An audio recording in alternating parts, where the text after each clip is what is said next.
Hi, thanks for joining us for Devotionables, brief devotions for busy people. My name is Gabriel Heinemann. I'm glad that you're with us today tuning in.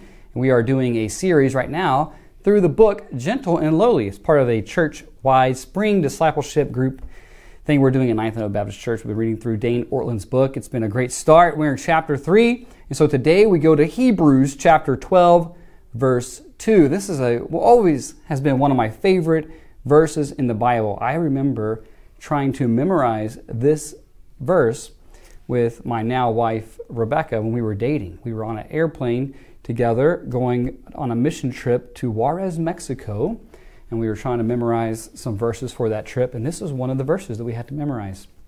Let's talk about running a race. I never have been a great runner. I've always enjoyed running, but when I went out for the track team in the 8th grade, my cousin talked me into it. I'd always just been pretty much interested in baseball and sports with friends outside, but never had any thought about track. He was going to run track that year, so I went out for the team. The good news is everybody made the track team at our middle school. You just didn't know exactly how you might be able to participate during the meets.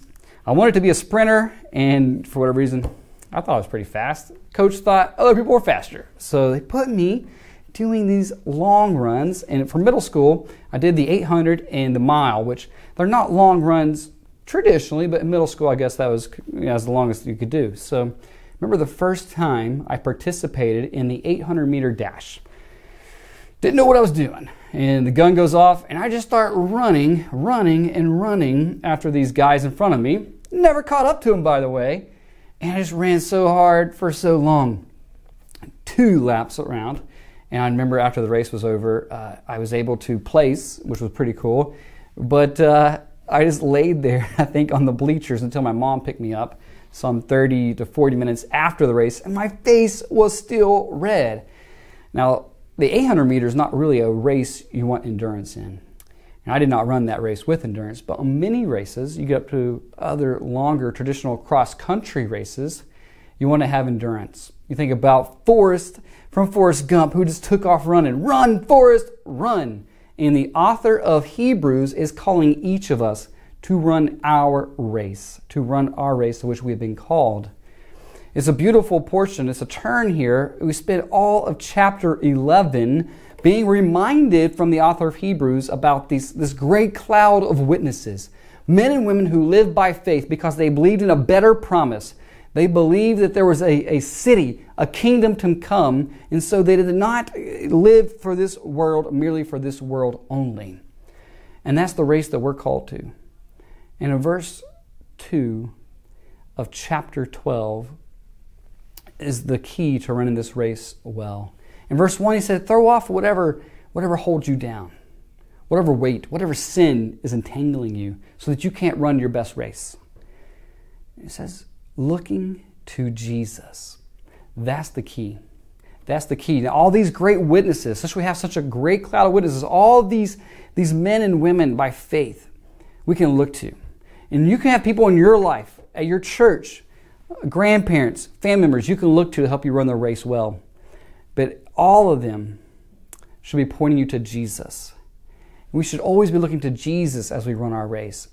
Jesus ran the race perfectly. And so that's why you and I can keep running our race, because the reality is that you and I are going to stumble. We're going to fall. We're going to get so tired and beat down. We're going to sometimes pick things up and try to run with these things when the author of Hebrews is saying, lay it down. But you and I can trust Jesus because the author of Hebrews tells us he's the author and the perfecter of our faith. What God began in you, he will complete to the day of Christ Jesus. Philippians 1:6. Jesus is the author and perfecter of your faith. And we know that he will perfect your faith because it says he endured the cross. Jesus endured the cross for you and for me, despising his shame that would come with it, so that you and I might finish our race. And so we look to Jesus on this race, and we trust him that even when we fail, he will forgive us and that he will help us win this race, to win the prize.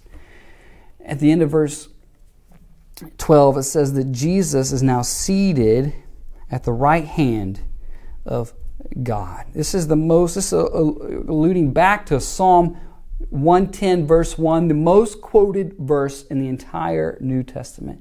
So Jesus now helps you and me with our races from a place of victory. He's run the race. He's run the course. He's able to tell us how we can finish the course. And He loves to do it. He wants to help you. He who began a good work in you is faithful to complete it to the very day of Christ Jesus.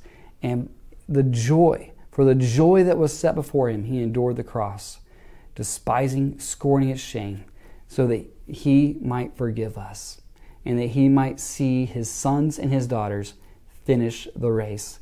And so, brother, sister, run the race well, looking to Jesus. There'll be bumps, there'll be falls, there'll be times you're trying to run this race with all these burdens, sins that you pick up and place on your back, but run well, knowing that Jesus offers you the better way. He offers you forgiveness. Come to Him today. Blessings upon you.